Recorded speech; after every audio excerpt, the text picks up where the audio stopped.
Hola, welcome back. We previously looked at the song Compadrón. This time we're going to look at El Choclo in more detail in what it can tell us about the African influence of tango. Remember, if you haven't listened to it already, you can listen to this song in your further reading. Tango is not just the music of the people, but the music of the poor, the marginalized, bandits, prostitutes, immigrants, and Africans from the poorest neighborhoods of the city. In fact, the song starts in a poor neighborhood, in Arrabal, and it situates its humble origin with pride. But tango, like the immigrants who made it possible, came out, was driven by ambition, looked for the sky. Let's now take a look at the lyrics in both Spanish and English. Con este tango que es burlón y compadrito, batió dos alas la ambición de mi suburbio. Con este tango nació el tango y como un grito salió del sórdido barrial buscando el cielo. With this cheeky, cocky tango, my streets spread their wings. With this tango, tango itself was born. And like a cry, it left the sordid slums to reach for the heavens. Tango channeled these aspirations for a better life, away from the slums. The song is driven by an inner drama, an individual quest that is displayed through dance and song. Conjuro extraño de un amor hecho cadencia, mysterious spell of a love turned into rhythm. It's important to note that the story moves upward. It could be argued that it's inspirational and aspirational, because there is talk of making your own way with nothing more than your dreams. This is a reflection of the social mobility of the time, of people wanting to move up in society. Que abrió caminos sin más ley que su esperanza, that opened roads with hope as only law. There is a great deal of emotions that accompany this quest, a great deal of anger, pain, faith, loss. Mezcla de rabia, de dolor, de fe, de ausencia. A mix of rage, pain, faith, and absence. It is in this turmoil of emotions that announces an unpredictable future, some of the key characters of tango appear. Por tu milagro de notas agoreras, nacieron sin pensarlo las paicas y las grelas. It was your miracle of doom notes that brought paicas and grelas into existence. Also the mother, as a symbol of everything that was lost. Hoy que no tengo más a mi madre, siento que llega en punta y pie para besarme. Today, my mother's gone forever. I feel she tiptoes back here to kiss me. This song reconstructs the moment when the mother used to come into the child's bedroom to kiss him or her goodnight.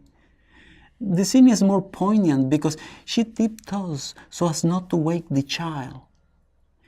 It is at this moment that another immigrant appears, the bandoneón, which also helps the singer find comfort in tango.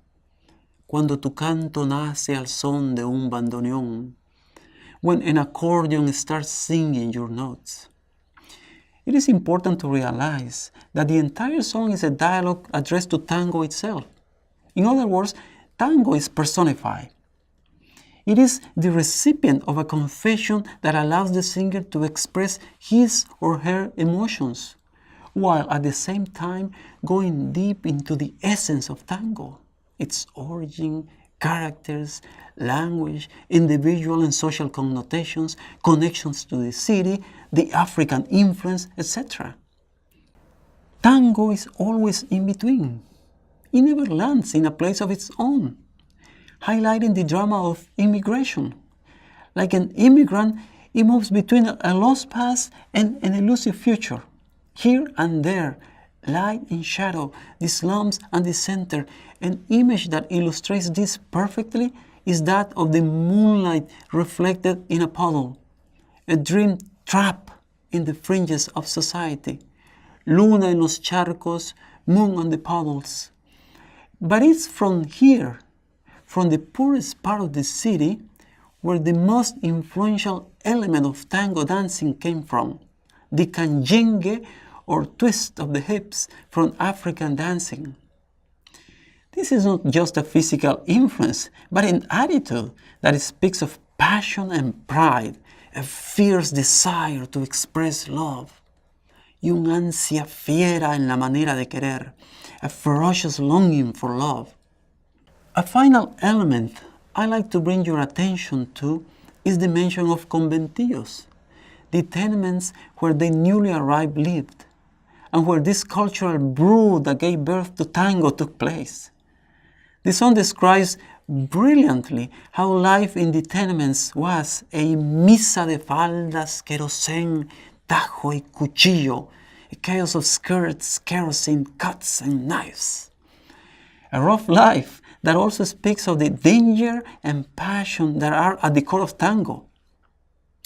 Now, let's see how we can compare this song and Compadrón. There are 30 years between them, and this marks big changes, both in terms of music and society.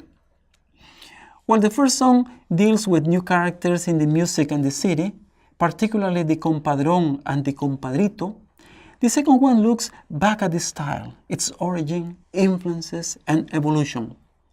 Both songs are dialogues. The first one with characters typical of the time, and the other one with tango itself.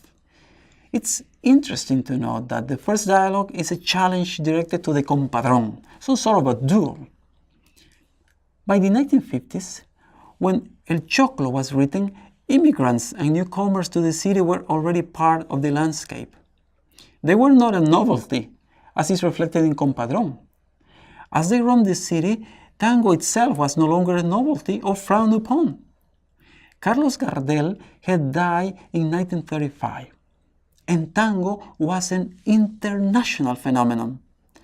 Lunfardo was becoming part of the Argentinian identity, like tango was becoming a symbol of national pride. Also, the number of women singers was on the rise. Tango was no longer a male thing. Film and radio have also contributed to turning tango into practically mainstream music. The 1950s also saw the arrival of the great Astor Piazzolla, who set out to blend classical tango with jazz and avant-garde music. This was perhaps the first time that this so-called classical music, but in this case it was avant-garde music, influenced popular Latin American music in such an evident way. Piazzolla's challenge was what's considered pure tango and ended up transforming it forever, even though his experiments were not well received by traditional tango practitioners. Piazzolla had a hard time, and again, he had to wait for his music to be uploaded overseas for it to be accepted in his homeland. This way, tango went full circle. In the next topic, we are going to go over some issues we face when trying to translate not only the language, but also the culture and the sensibilities implicit in the lyrics.